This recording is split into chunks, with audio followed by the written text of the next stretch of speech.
Have you ever heard of the frog leap tactic? No? Well, this isn't it. But in this video, you'll witness a Russian airborne unit making their own version of a frog leap, charging through smoke, explosions, and buzzing drones.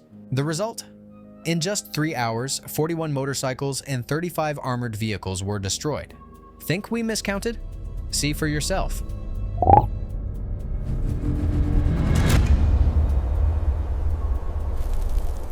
It all starts with a seemingly successful Russian breakthrough near Dobropillia.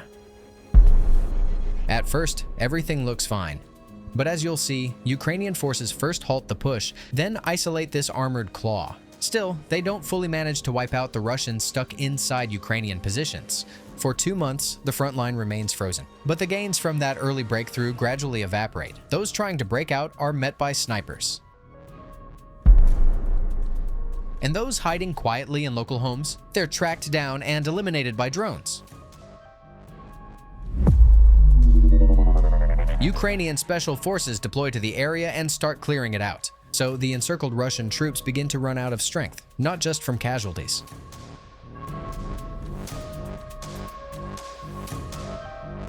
Food can still be scavenged from abandoned homes and root cellars, but drinking water? That has to come straight from nature. In just a few more weeks, the Russian foothold behind Ukrainian lines might disappear altogether.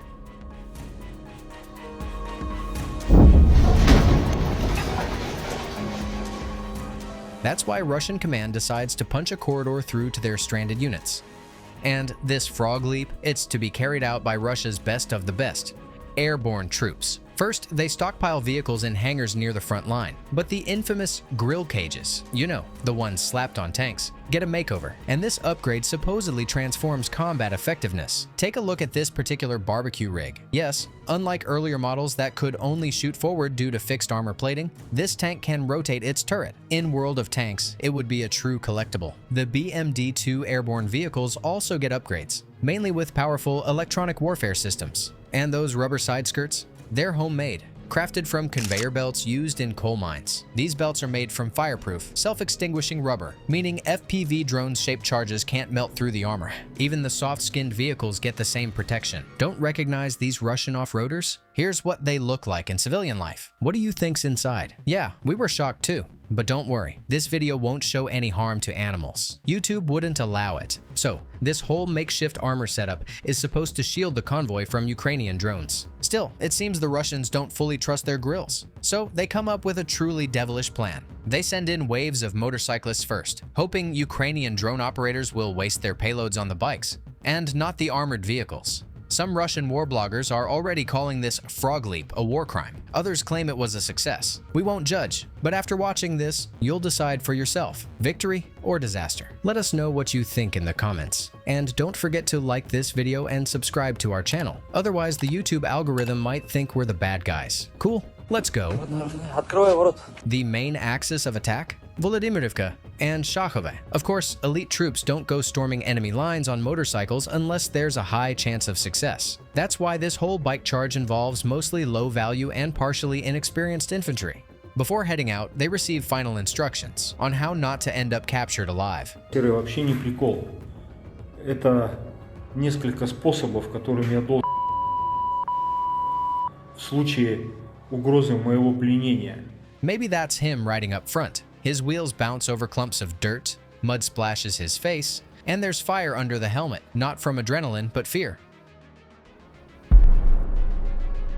Behind him, a buddy. Ahead, death is waiting.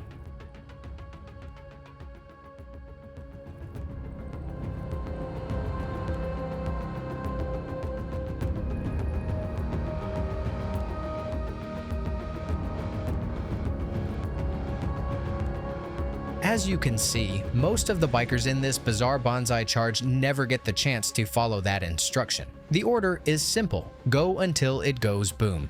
The only thing they're allowed to do without commander's approval is trust their instincts and split into small groups. Makes it harder for Ukrainian FPV drone pilots to target them. And that's exactly what they try.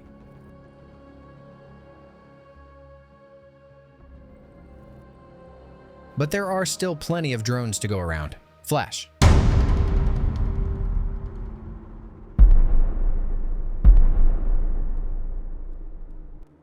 The engine's still twitching, but now it's all about finding cover, even if every move feels meaningless. Above him, the buzzing sound again. Quiet, relentless. He presses himself against a tree trunk just like the instructions said. Too late.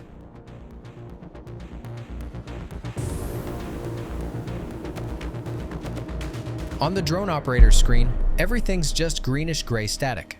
Tree canopies hide everything. But with experience comes the ability to spot not just movement, but the faintest skin, an uncovered face, a hand, a twitch.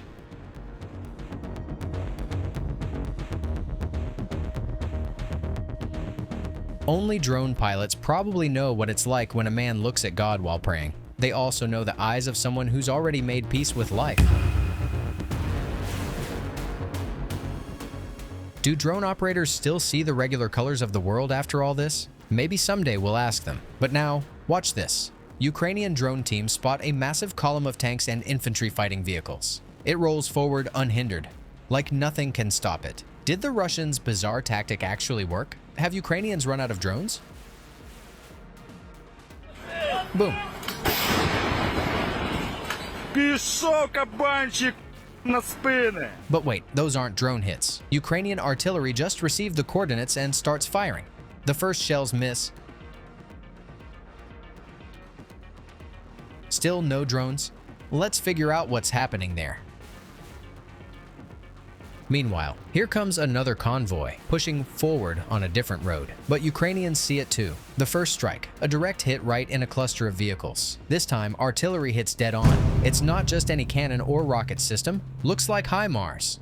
Yes, that's HIMARS. 3 vehicles hit in a single shot. Insane. And this isn't the first time HIMARS steals the show in this war. Check out our full video about it. It's already on the channel. But where are the drones? Both Russian convoys are still moving and closing in on their targets. Then finally, the second convoy runs into a wall of Ukrainian drones.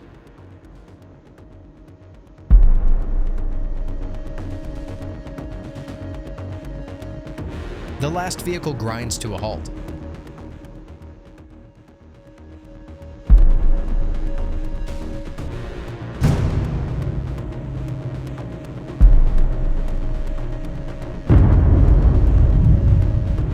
We can pretty much call it here. From this point on, drones will start picking the VDV troops out of the tree line one by one. Let's get back to the first convoy. So far, still no confirmed losses. Despite nearby explosions, the Russians stubbornly push forward. But now, the drones return to the battlefield, and nothing ever goes wrong for the Russians without these tiny killers showing up.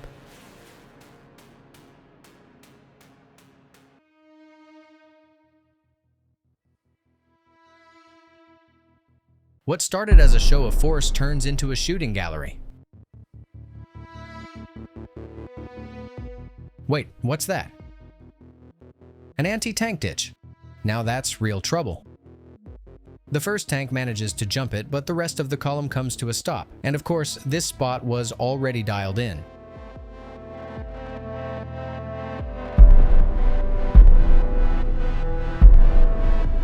Can we call it over? Hold on. Some of the vehicles at the rear are turning around, but now the sky is thick with drones.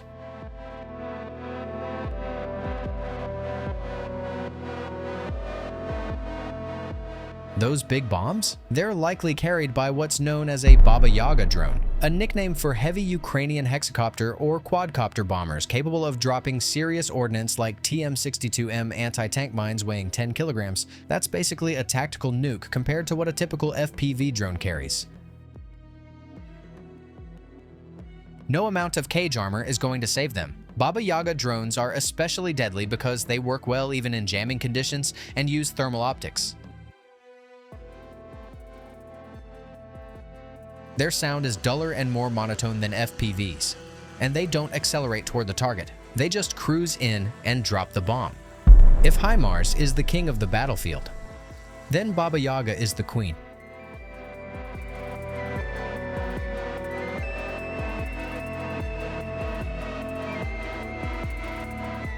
And in this forest, nobody's getting out alive, unless God himself steps in. But that's his business. We're staying down here. Now what happened to the tanks that did make it past the ditch? I see them. They're exiting Volodymyrivka.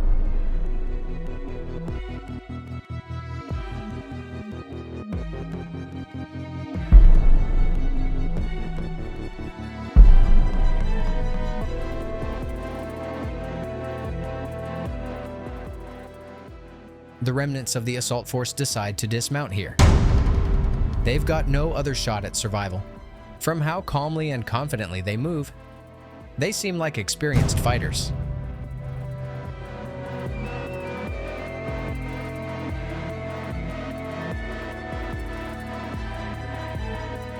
But even the toughest Rambo doesn't stand a chance against artillery, Baba Yaga, and a sky full of FPV drones. These guys won't be resting in peace. They won't be resting at all. And that's it. The frog jump is over. The final toll? 41 motorcycles and 35 armored vehicles destroyed. But hey, you saw the whole operation play out with your own eyes. So what do you think? Why do some still call this a success? Drop your take in the comments. We're reading them all.